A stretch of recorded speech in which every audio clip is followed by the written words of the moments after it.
In the back of your mind, you're probably thinking, what an idiot. It's gross. I think I am also guilty of in the past. That is just way too personal and just rude. Like, don't do that.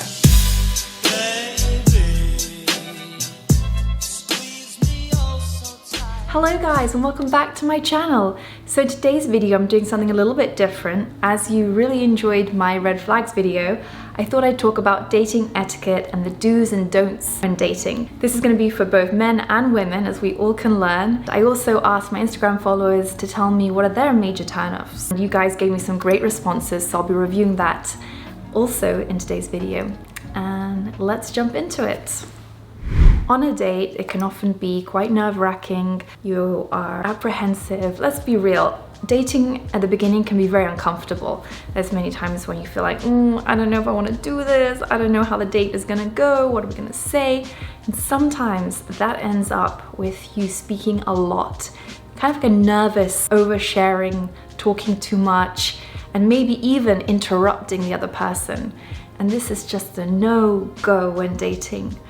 First of all, you need to think about speaking about yourself less. You need to be able to read the room. And what I mean by that is you need to understand how engaged that person is in your level of conversation, the subject matter. When they ask you questions, are you just going on a long tangent, a monologue about yourself? Or are you then asking questions back? Why this is so important is that, say even if you aren't getting along with your date, you're not having a good time, and you don't really care to ask them any questions, you never know when dating where it might end up. That's what I mean by not having a date as a means to an end. A date can also lead to maybe a great friend or a great contact that introduces you to your future partner or introduces you to a business connection. So always be mindful that it's important to be polite. That means not just talking all about yourself and interrupting and just going on a monologue. It's never attractive, it's not interesting for the other person, and it just shows bad manners and not a great education. Number two is pretty obvious, but I think we all need a little reminder. Don't bring up the exes. Don't bring up any past relationships, anything really negative that happened to you. When it comes to exes, often we have a lot of feelings, a lot of emotions attached to that relationship, to certain situations. You convey that in your body language, in your energy, and maybe you even slip up and say something that you really regret that you said, and you're thinking back the next day or even a couple of hours later, like, why did I say that?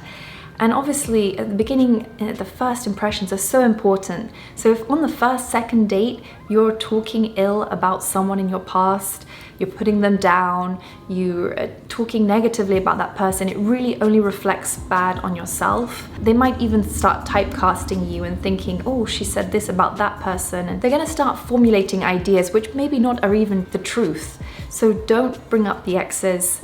It never goes down well. It's never a positive thing. Seemingly so obvious, yet so many people get it wrong, is be on time. Now, we all have very busy lives. Very, very busy lives, no matter what you're doing, but that doesn't mean that you can be disrespectful to someone else's time.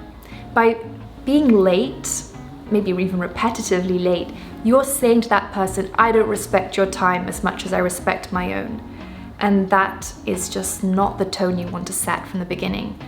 Okay, there are reasons why you might be a little bit late for work, family, whatever it is, but if it keeps happening, it's really, really bad. If you are going to be late, tell that person, let them know you're running late, or regardless of who's inviting who, just don't be late. Be on time, arrive early. Thereafter, you'll be much more relaxed, it'll be a much more enjoyable date, because it's never a good feeling if you've turned up late and then you feel uncomfortable, you feel flustered. It's not the right tone. You want to come looking relaxed, put together, feeling assured and confident. So aim to get there a little bit earlier, or if they're picking you up, just make sure you're downstairs ready to go. Let's talk about table manners a little bit. It goes without saying that when you're ordering, that the woman should be putting her order first. You should be asking her what's her favorite drink, and be offering her the wine list and making sure that she's putting in her order first. before you do. Making sure that she's taking a sip of her drink or taking a bite of her food before you tuck in. Especially if her food hasn't arrived and yours has. Just wait, be patient, it will go a long way, trust me. With table manners, like, I don't really think arms on the table is too bad, but what I think is really bad is if you're using your hands.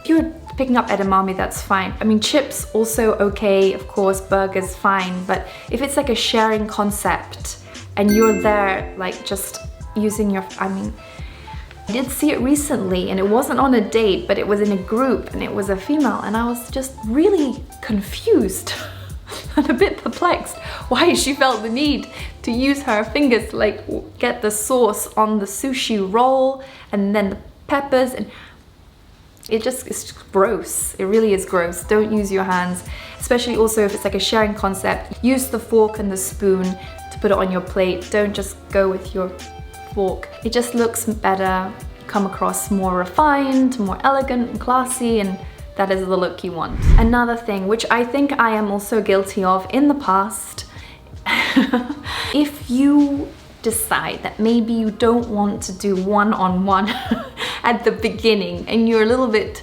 unsure and tentative about how the date's going to go and you want to bring a friend, make sure you ask that person in advance. Make sure you send a little message saying, is it okay if my girlfriend joins? Is it okay if she passes by for a drink? I think it's fine to invite a friend. I like company personally.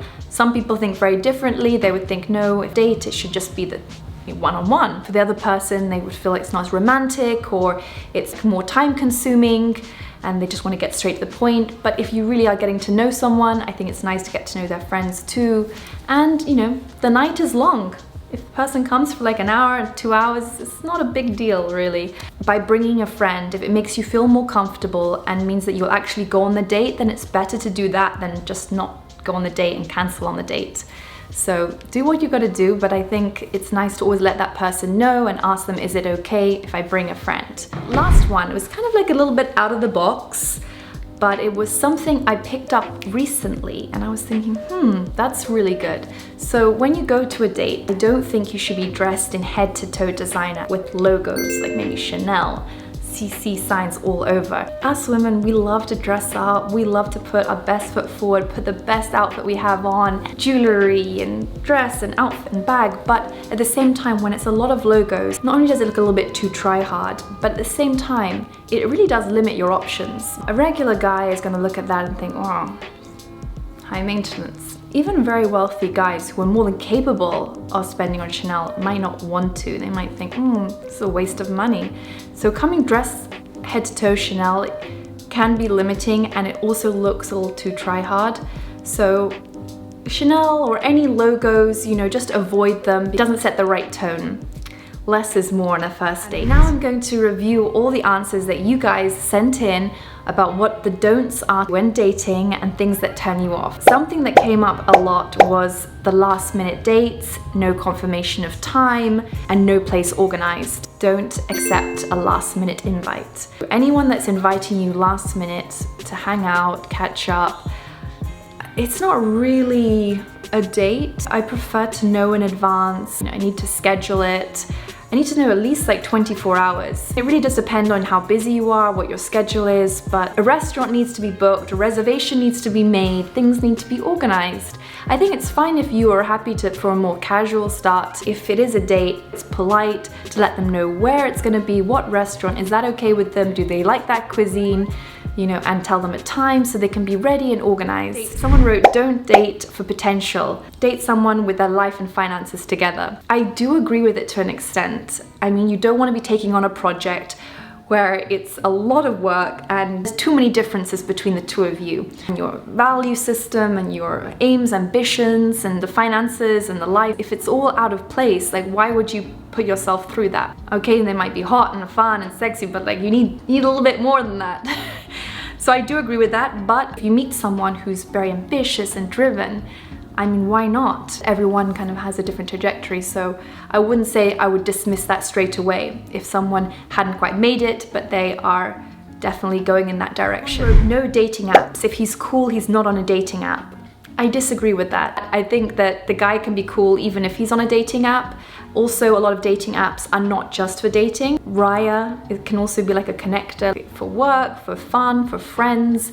I mean, Instagram you could also perceive as a dating app. I mean, the number of DMs girls receive, and maybe guys too, it's a gray area, so I don't agree with that fully. However, obviously, if you are dating the guy, you do not want them to continue on dating apps. No, that's a very crucial point. Splitting the bill, I think that goes without saying. No, never, never. I mean, take the bill and offer sometimes, but splitting is... I just don't think that that's cool. A couple of people wrote too clingy. So someone who's too clingy at the beginning, the dating phase. This brings me on to a point about attention. When you go through a breakup, you shouldn't go for the first person that gives you attention, that makes a lot of effort. I used to think, as an indicator, I think, well, this person is making so much more effort than the other one. This one's always messaging me. Just because they're messaging you a lot and giving you a lot of attention or making a lot of effort, sending flowers, doesn't necessarily mean that that's the right partner for you to build a future with. It might be fun, it might be great for the ego boost, it might be great for many different things, but you've got to be careful and take your time and, you know, be selective. The next thing someone wrote, which I totally agree with, is cursing. If you listen to someone, they're just cursing throughout the date, their conversation, it's like a little uncomfortable, to be honest. She wrote cursing, smoking, and non-affectionate. I mean, it doesn't sound good at all. Someone who's married, of course, I mean, that goes without saying, don't waste your time. Men who groom too much, Love Island style. I thought that was so funny. I mean, wouldn't you rather someone that was really good with their hygiene and maintenance than someone who was completely the opposite? Putting it out there. But yeah, I think there can be too much. They can scale it back a little bit. Someone who talks bad about women, saying they're a gold digger and things like that, well, yes, obviously that's so unpleasant to listen to. I mean, in some contexts, I guess it could be like entertaining and funny to listen to, but in the back of your mind, you're probably thinking, what an idiot, you know? It can go for women as well. No guy wants to sit at a table and hear a woman gossip about someone else or put other people down. It's just negative energy. You don't need those low vibrations in your life. Don't ask too many personal questions. I think this is so true. When you are going on a date, I wouldn't suggest that you spend a lot of time researching this person and going through news articles and like Google searches and images, and from your own experience and interaction form your own ideas, because things can be misrepresented, biased, and I think it's nice to have that fresh perspective. I think it also can seem a little stalkerish if you're too much in the know about this person's history, context, company, valuation, and all this stuff would be a bit too much. Certain questions are okay, but asking someone their net worth and things like that is just way too personal and just rude. Like, don't do that. When he doesn't text you after a week, major turn off. Absolutely. I would go as far as saying that if you have a date, the person who invited on that date needs to follow up with a message within the hour saying like, I had a really lovely time with you, can't wait to see you again, or some pleasant message. Did you get home okay? Something like that. There should always be a follow-up within the hour of the date. Otherwise, it's really, really not good. I probably wouldn't entertain another date with that person. Anyway, bad experience. So thank you to everyone who gave me your answers and comments. I loved reviewing them. I would love to know, what are your don'ts when dating? Let me know in the comments below. I love hearing from you. And if you like this video, give it a thumbs up, hit the subscribe button below, and I'll see you in my next one. Bye!